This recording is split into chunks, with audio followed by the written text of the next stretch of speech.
Umagang kay ganda mga ka-idol. Ngayong umagang ito ay magluluto ako ng pork menudo. Ayan na, ready na yung aking mga ingredients. Sa kawali mga ka-idol, igisa lang natin ang ating pork. Ayan na, hanggang sa magka golden brown siya. Ayan na, golden brown na siya. Ilagay mo na ang bawang, sibuyas at sal. Haluin lang mga ka-idol. At kasunod dito ay ang ating tuyo. Siyempre may tuyo yan. Pag may tuyo, ayan, meron ding suka. At haluin mo lang, halo-halo lang, at lagyan ng paminta. Ayan po.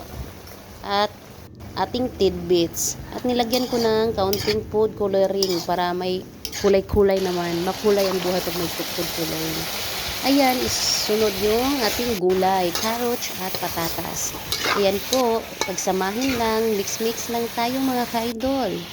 At lagyan ng kaunting tubig. Kaunting tubig mga ka-idol para lumambot yung ating gulay. Tapos timplahan na ng seasoning powder.